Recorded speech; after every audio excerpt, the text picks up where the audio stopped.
आरक्षण मिलना चाहिए? क्या ओबीसी को राजनीति में आरक्षण मिलना चाहिए? आपकी बात को मैं वापस दोहराना चाहूँगा। ओबीसी समुदाय डूंगरपुर बांसवाड़ा में भाजपा के साथ, कांग्रेस के साथ कंधा से कंधा मिला के जोरदार तरीके से भागदौड़ करता है। क्या दोनों पार्टियों ने ओबीसी को लेके प्रशासनिक सेवा में ओबीसी के लिए कोई बात की? मैं विधायक था, मैंने ओबीसी की बात उठाई, मैंने बात उठाई। अब आपने राजनीतिक की बात की, संवैधानिक प्रावधान क्या है वो देख लेना चाहिए। संवैधानिक प्रावधान ट्राइब्स के लिए शेड्यूल 5 में ये है कि प्रशासनिक शासन में सरपंच से लगा के विधायक सांसद तक ये प्रावधान है कि ट्राइबल ही लड़ सकता है। वो शेड्यूल 5 संविधान के प्रावधान के अंदर है। तो संविधान से बढ़ के तो ना आप हो ना हम हैं। लेकिन जो नौकरियों की बात आती है, आज भाजपा कांग्रेस के साथ ओबीसी भाग रहा है जोरदार तरीके से, लेकिन क्या उन्होंने शेड्यूल एरिया में उसके नौकरियों में बात की किसी ने? राजकुमार वोट अपने पर लागू करे, क्योंकि उन्होंने शादी जब की थी तब हिंदू रिवाज से की है। इसके बाद में उनकी खुद की पत्नी मंगलसूत्र पहनती है, मांग में सिंदूर भरते, क्या घर पे लागू करेंगे? देखो, जो लोग इस तरह से कमेंट कर रहे हैं, आदिवासी समुदाय में रीति रिवाज है 7 फेरे लेते हैं, वो सीधे फेरे लेते हैं, और हिंदू रीति रिवाज में ये फेरे लेते हैं। आदिवासी समुदाय में पूजा पद्धति या जो फेरे होते हैं उस दौरान बुआ और मामा ये 2 करवाते हैं, और हिंदू रीति रिवाज में पंडित जी करवाते हैं। तो मेरा जो हुआ था, एक बार वापस जो ये कमेंट कर रहे हैं वो खोल के देख ले कि मैंने शादी किस रीति रिवाज से की थी। एक सर, आप ओबीसी को आरक्षण, उस बात से सभी एग्री करते हैं, गलत कोड हो जाना चाहिए, लेकिन जो लोग धर्मांतरित हो चुके हैं उनके लिए आरक्षण की व्यवस्था हटाई जाए, इस पर आप क्यों नहीं बोल रहे हैं? पहला सवाल ये बनता है कि धर्मांतरण ही बोलना ही गलत है। पहला ये कि धर्म ग्रहण किया है। जो किसी का किसी धर्म में हिंदू से ईसाई बन रहा है वो धर्मांतरण है, और आदिवासी की अपनी एक व्यवस्था है। और सीधा अगर जो ईसाई बन चुके हैं, नहीं, मैं आपकी बात को और क्लियर कर लेता हूँ कि धर्मांतरण किसे कहेंगे? जो हिंदू है और वो ईसाई बन रहा है वो धर्मांतरण है, ईसाई से हिंदू बन रहा है वो धर्मांतरण है। लेकिन अपनी खुद की एक आइडेंटिटी है, और सीधा अगर किसी धर्म को अपना रहा है तो धर्म ग्रहण कर रहा है वो। तो आपका जो कहना है कि रिजर्वेशन का जो मामला है, रिजर्वेशन एक समझना पड़ेगा, रिजर्वेशन धर्म के आधार पे नहीं है। रिजर्वेशन धर्म के आधार पे नहीं है। अगर इस बात पे जाएंगे तो महाराष्ट्र खाली हो जाएगा, आपका नॉर्थ ईस्ट पूरा खाली हो जाएगा, असम त्रिपुरा सारा खाली हो जाएगा। महाराष्ट्र और वो भी संविधान से ही बंद तो जिस दिन ये होगा, जिस दिन ये हो जाएगा कि आदिवासियों का आइडेंटिटी धर्म कॉलम अलग से जारी हो जाएगा, और इसके बाद आदिवासी समुदाय अन्य धर्मों में वो नहीं आएगा, तो उनके लिए हम अवश्य विरोध करेंगे। पहले घर तो बना लें, हमारा घर ही नहीं बनाया, हम कह रहे हैं कि तुम घर में आओ। तो हम ये चाह रहे हैं सरकार, केंद्र सरकार से, घर में रहेगा कौन वो तो तय होता है, घर में वही रहेगा तो आदिवासी होगा। हम तो हाँ, वही रहेगा, लेकिन पहले घर बन जाए। केंद्र सरकार सबसे पहले जनगणना के अंदर आदिवासी कॉलम अलग से जारी करे, और आदिवासी कॉलम जारी करने के बाद हम देश लेवल पे अभियान छेड़ेंगे कि जो समुदाय, आदिवासी समुदाय अन्य धर्मों में बटा हुआ है, अगर वो घर वापसी नहीं करता है तो उसको रिजर्वेशन से वंचित रखा जाएगा। हिंदू मुस्लिम का देश में माहौल बना रखा है उन लोगों ने। हमारे पे आरोप लगाते हैं, ये मुसलमान को साथ में लगते हैं। वो खुद जम्मू कश्मीर में जाके कह रहे हैं कि हम ईद पे ये कर देंगे, वो कर देंगे, ये सिलेंडर फ्री दे देंगे। उनका एजेंडा है, उन एजेंडे पे हम नहीं जाना चाहें। हमारा विजन क्लियर है, हम मानवता में विश्वास करते हैं, हम प्रकृति में विश्वास करते हैं। हम लोग कहते हैं कि मानवता सबसे बड़ा धर्म है। जो इंसान से इंसान को नफरत करना सिखाता है वो धर्म नहीं हो सकता। सर, एक आपका जो हिंदू वाली बात ही वापस से मैं रिपीट कर रहा हूँ। आपने जैसे ही कहा था हिंदू नहीं है आदिवासी, इसके इन सालों से डूंगरपुर के पूरे आदिवासी इलाके में ईसाई मिशनरी हावी है और धर्मांतरण कर रही है। उसको रोकने के लिए भारत आदिवासी पार्टी ने कभी आवाज नहीं उठाई। हम लोग दोनों तीनों पहलुओं पे लेके चल रहे हैं। आदिवासी समुदाय, मैंने आपको पहले ही बता दिया कि पूरे देश में, हम सिर्फ डूंगरपुर बांसवाड़ा पे ही काम नहीं कर रहे हैं, हम पूरे देश में काम कर रहे हैं। आपने केस सुना होगा महाराष्ट्र का, पायल तड़वी, एक डॉक्टर थी जिसके साथ मर्डर हुआ था बलात्कार करके, जिस तरह पश्चिम बंगाल के साथ हुआ था, पश्चिम बंगाल में जो डॉक्टर के साथ हुआ था, इसी कंडीशन यहाँ हुई थी। वो पावल तड़वी एक भील आदिवासी है, तड़वी भील से कन्वर्ट है, लेकिन वो मुस्लिम धर्म अपना रखा है इन लोगों ने। इसी तरह हमारे कुशलगढ़ में कई लोग हैं, ईसाई धर्म अपना रखा है, कई जगह हिंदू धर्म अपना रखा है। असम के अंदर ट्राइबल्स ने जैन धर्म भी अपना रखा है, सिख धर्म भी अपना रखा है। तो आदिवासी अनेक धर्मों में बैठा हुआ। इस क्यों? क्योंकि आदिवासी की अपनी एक आइडेंटिटी के लिए गवर्नमेंट ने कोई पहल अभी तक नहीं की है। जनगणना की बात करें, जनगणना हम लोग समझते हैं अंग्रेजी शासन व्यवस्था में 1871 से जनगणना स्टार्ट हुई। 1871 से लगा के 1931 तक ट्राइबल की अलग से आइडेंटिटी के आधार पे धर्म कॉलम में जगह दी थी। लेकिन जैसे आज़ादी के बाद देखते हैं तो आदिवासियों को खुला छोड़ दिया, जिसकी वजह से आदिवासी अनेक धर्मों में बढ़ गया। हमारा एक ही विजन है कि आदिवासियों की आइडेंटिटी बचे रहे। आदिवासी सिर्फ हिंदू में के उसका ही विरोध नहीं, आदिवासी ईसाई में है उसका भी विरोध है, आदिवासी मुस्लिम में है। यही हम यही चाहते हैं कि सब घर वापसी करे और घर वापसी करे, अपनी आइडेंटिटी स्थापित करे, ये हमारा उद्देश्य है। वो चीज तो यहाँ पे भी हो रही है, कांग्रेस का आदिवासी अलग है, बीजेपी का आदिवासी अलग है, बीजेपी का आदिवासी अलग है और दूसरा वो आदिवासी एक अलग है। पॉलिटिकली नजरिए से है, आपने भी ये किया है। पॉलिटिकली नजरिए से आपने पूछा और मैंने धार्मिक नजरिए से बताया।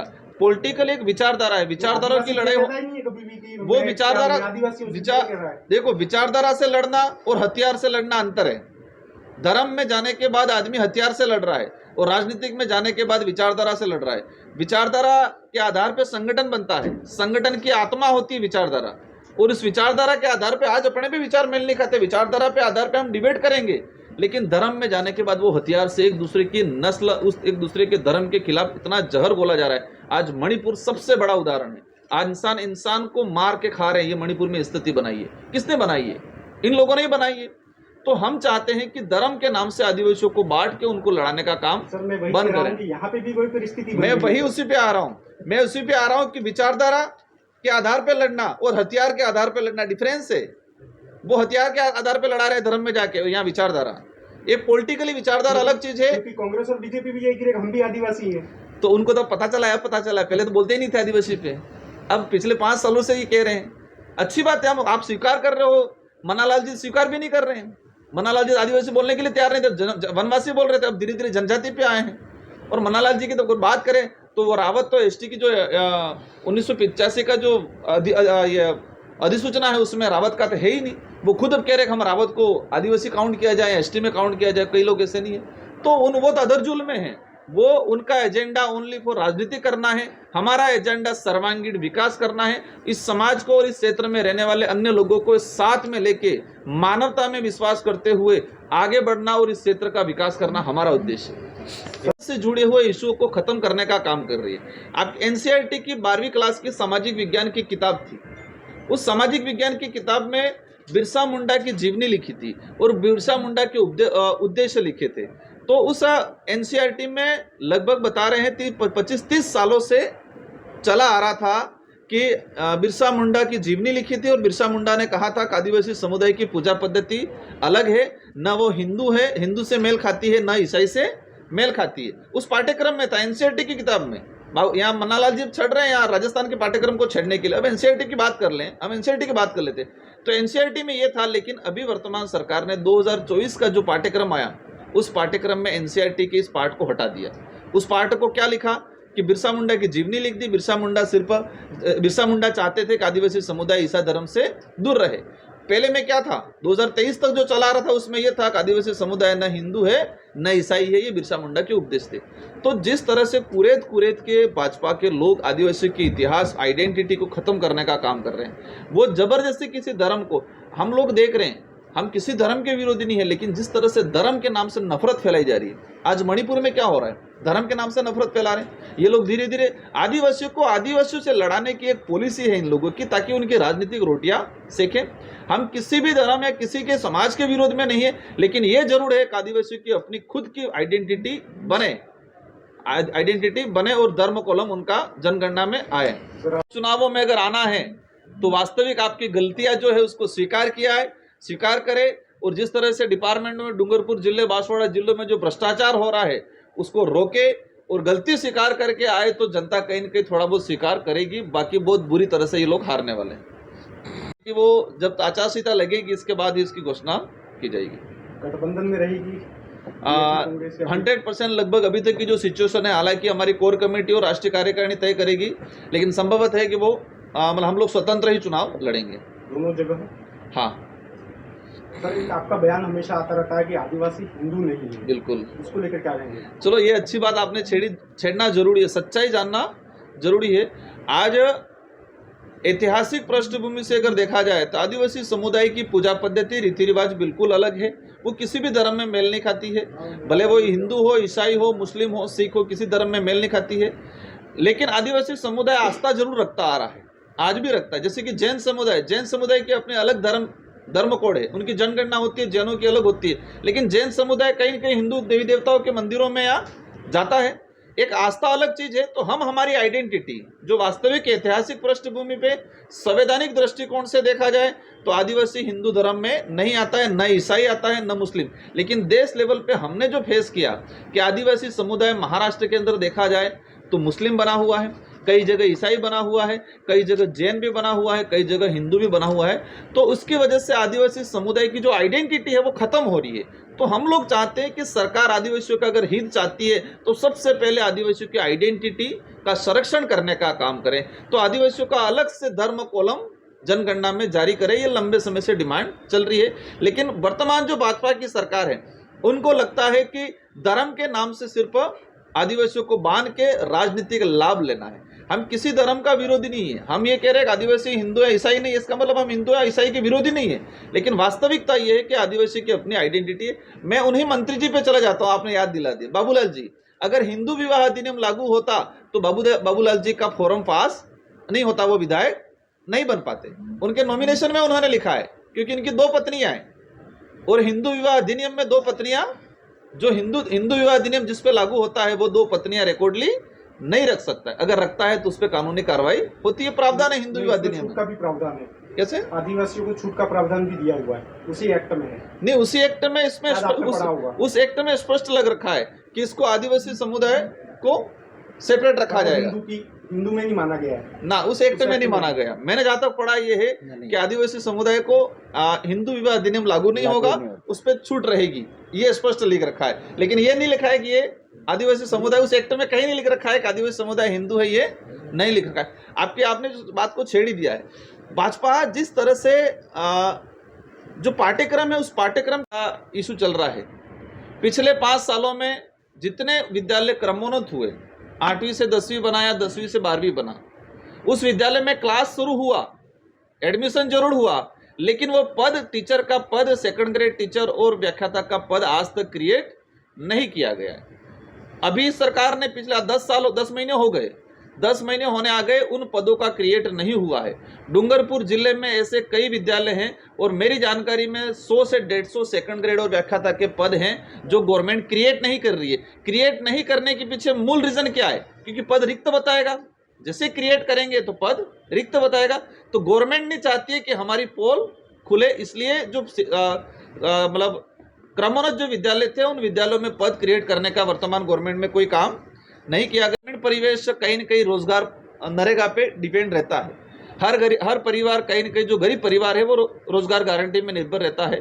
लेकिन पिछले समय में से लगा कि वर्तमान तक केंद्र सरकार ने नरेगा का लेबर पार्ट का बजट काफी लॉस किया है। और जो अभी बजट आया उस 2023 वाला जो लास्ट बजट रहा केंद्र सरकार का, सेकंड जो सरकार एनडीए की जो बनी, उसका 33% नरेगा का बजट उन्होंने कटौती किया। और आज भी डूंगरपुर जिले में नरेगा में 3-3, 4-4 महीने हो गए नरेगा का लेबर का पैसा नहीं आ रहा है। छात्रवृत्ति के लिए आंदोलन कर रहे हैं बच्चे, 3-3 साल हो गए छात्रवृत्ति नहीं आ रही है। पेंशन जो बड़ा बुजुर्गों को सहारा मिल रहा था, उस सहारे को भी वर्तमान सरकार ने कहीं न कहीं खत्म करने का, उनको बेसहारा बनाने का काम किया। पेंशन भी 2-2, 3-3 महीने हो गए। गरीब लोगों की जो विधवा पेंशन है, विकलांग पेंशन है, वृद्धावस्था पेंशन है, इन सारी पेंशन 2-2, 3-3 महीने हो गए पेंशन नहीं आ रही है। मतलब ये ऑल ओवर ये है कि वर्तमान जो सरकार डबल इंजन की सरकार के नाम से तो लग रहा है कि एक इंजन आगे लगा है, एक इंजन पीछे लगा है और दोनों तरफ खींच रहे हैं। और खींचने से सारी राजस्थान की जनता त्रस्त हो रही है, सारी योजनाएं फेल हो रही है। और माना जाए कि आम जो जीवन यापन कर रहा था वो व्यक्ति भी त्रस्त है, क्योंकि महंगाई बहुत तेजी से इस वर्तमान सरकार में बढ़ी है। इन सारे मुद्दों को लेकर भारत आदिवासी पार्टी समय समय पे आंदोलनरत भी है, समय समय पे संघर्ष भी करते हैं, मुद्दों को उठाते भी हैं। तो हमारा विजन ये रहेगा कि भाजपा उपचुनाव में आ रही है, लेकिन किन मुद्दों पे आ रही है। और उपचुनाव की बात स्टार्ट करते हैं तो भाजपा ने पहले ही हार मान ली है सभी सीटों पे। भाजपा ने पहले ही हार मान ली है क्योंकि नॉर्म से रहता है कि जो विधायक चुना जाता है और विधायक पद पे रहते हुए सांसद चुनाव लड़ता है तो उसको 1 साल का बजट रिलीज कर दिया जाता है। राजस्थान के अंदर 5 जगह ऐसे एमएलए हैं जो एमएलए रहते हुए सांसद बने, 1 जगह आरएलपी का, 3 जगह कांग्रेस का और 1 में बीएपी से। तो 5 जगह वर्तमान सरकार ने एमएलए कोटे पे बैन लगा दिया है। आज तक के इतिहास में ये देखा गया है कि पहले भी एमएलए रहते हुए सांसद बने हैं, लेकिन उनका बजट रिलीज कर दिया जाता था। 1 साल का बजट जो संबंधित एमएलए होता है उसको दिया जाता था, लेकिन वर्तमान सरकार ने इस पे रोक लगा दिया। इससे सिद्ध हो गया कि वो पहले ही हार मान चुके, 5 सीटों पे पहले ही हार मान चुके हैं। और अवश्य केंद्र सरकार ने जल जीवन मिशन योजना शुरू की। उन्होंने टारगेट रखा कि 2022 तक घर घर नल पहुंचाएंगे। जल जीवन मिशन शुरू किया और 2022 तक घर घर मिशन पहुंचाएंगे। हम भी समझते हैं कि कोई भी टारगेट होता है, जरूरी नहीं है कि वो उस समय में 2 साल 3 साल लेट भी होते हैं, लेकिन आज 2024 आया, डूंगरपुर जिले में 15% भी घर घर जल जीवन मिशन योजना सफल नहीं हुई है। मैंने लोकसभा के अंदर क्वेश्चन निकाल के मतलब क्वेश्चन लगा के डिटेल निकाला है कि आदिवासी बाहुल्य क्षेत्र में शेड्यूल एरिया में वो 18% के आसपास है, पूरे शेड्यूल एरिया में। मतलब उनकी जो स्कीम थी वो 85% असफल हुई है। हमने करेड़ा प्रोजेक्ट सैंक्शन करवाया था पिछली सरकार में, 886 करोड़ का करेड़ा प्रोजेक्ट, जो पूरी 84 विधानसभा, साथ ही डूंगरपुर का और गलियागुट का, मतलब 3 विधानसभा का कुछ हिस्सा कवर हो रहा था। प्रोजेक्ट सैंक्शन हो गया, प्रोजेक्ट का टेंडर लग गया। टेंडर लगने के बाद सरकार बदली और सरकार ने इस प्रोजेक्ट पे आज रोक लगा दी है।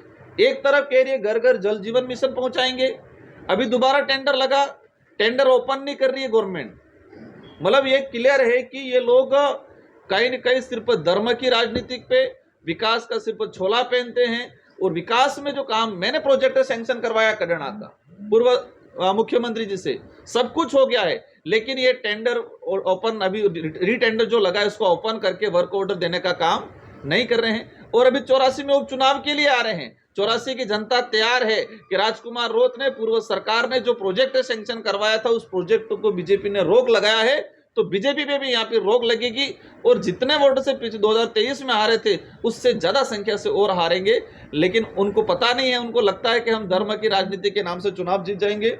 साथियों, एक बात यह है कि वर्तमान राजस्थान और शेड्यूल एरिया में विशेषकर शिक्षा के क्षेत्र में हालत खराब है, चिकित्सा सुविधा बिल्कुल चरम पे है, बेरोजगारी चरम पे है। पिछले 10 महीनों के अंदर सरकार ने किसी भी विशेष भर्ती नियुक्ति अभी तक नहीं कराई है, पूर्ण नहीं कराई है, और बेरोजगारी बढ़ रही है बहुत तेजी से। सड़क सुविधा को लेके हर प्रकार की जो सुख सुविधा है उस पर किसी प्रकार का काम नहीं हो रहा है। लेकिन उन लोगों की एक चाल है कि इन सारे मूलभूत मुद्दों से भटकाना है तो वो सीधा धर्म पे और इतिहास पे आ जाते हैं। हमें जहाँ तक लगता है कि टीएडी मिनिस्टर और साथ ही हमारे उदयपुर के सांसद माननीय मन्नालाल जी, इन दोनों को आदिवासियों का इतिहास और आदिवासियों के हक अधिकार खत्म करने के लिए बनाया है, ऐसा महसूस हो रहा है। वो दोनों रेगुलर आदिवासियों के इतिहास और उनके हक अधिकार पे हमेशा कहीं न कहीं कटाक्ष करते आ रहे हैं। तो पार्टी की तरफ से उनको डेप्यूट कर रखा है कि आप आदिवासियों के हक अधिकार और आदिवासियों के इतिहास पे बार बार वार करो ताकि ये इतिहास खत्म हो जाए। देखो, इस देश की आज़ादी में हर समुदाय का योगदान रहा है। इस देश में जितने आक्रमणकारी आए वो हर धर्म, हर व्यक्ति, हर समुदाय का व्यक्ति लड़ा है। उस समय कौन किस जाति का है, कौन किस धर्म का है, उस आधार पे युद्ध में नहीं जाते थे। एक अंदर राष्ट्र भावना थी और लोग इस देश के लिए लड़ते थे, मर मिटते थे। लेकिन जिस तरह से मानगढ़ का इतिहास, आदिवासियों का इतिहास, उसमें स्पष्ट लिख रखा है। गोविंद गुरु महाराज को जब गुजरात कोर्ट में अंग्रेजों ने पेश किया तो उस कोर्ट का जजमेंट है, उस जजमेंट में स्पष्ट लिख रहा कि बिलराज कायम करने के लिए ये आंदोलन छेड़ा जा रहा था भक्ति के माध्यम से। तो मन्नालाल जी का न तो इस डूंगरपुर बांसवाड़ा से लेना देना है, न ही उस भक्ति से लेना देना है, और न ही यहाँ का इतिहास जान रहे हैं। लेकिन किसी के इशारे पे ये लोग कहीं न कहीं धीरे धीरे हमारे इतिहास को खत्म करने का काम कर रहे हैं, उनके पार्टी आलाकमान को खुश करने के लिए। राणा पूजा भील की जयंती कल हुई, पूरे देश में धूमधाम से मनाई, आदिवासी समुदाय ने भी मनाया, अन्य ने भी मनाया। लेकिन जिस तरह से टीएडी मंत्री का कल विवादित बयान आया है, उन्होंने कहा है कि राणा पूजा भील नहीं थे, वो सोलंकी राजपूत वंशज थे। एक इतिहास को खत्म करने का काम कर रहे हैं। सबको पता है ऐतिहासिक पृष्ठभूमि के आधार पे उनके वंशज भी हैं, लेकिन जिस तरह से मॉडिफाई करके किसी विशेष संगठन के द्वारा उनको पोषित किया जाता है मानसिक रूप से, और वो ऐसे बयानबाजी करते हैं क्योंकि उनको वोट बैंक का डर है, उनको राजनीति का डर है। तो राणा पूजा के बारे में जिस तरह से उन्होंने गलत कमेंट किए हैं, उसको लेके पूरे आदिवासी समुदाय और साथ ही अन्य समुदाय में भी ये एक आक्रोश पैदा हुआ है। एक राज चिन्ह, मेवाड़ का राज चिन्ह में स्पष्ट लिख रखा है, एक तरफ भील राणा पूजा की तस्वीर है, दूसरी तरफ महाराणा प्रताप की तस्वीर है। लेकिन जिस तरह से उन्होंने इतिहास को मरोड़ने का काम किया है, उसको लेके पूरे आदिवासी समुदाय में आक्रोश है, और आने वाले वक्त में उनको अवश्य कहीं न कहीं मतलब मुंह की खानी पड़ेगी। एक डूंगरपुर जिले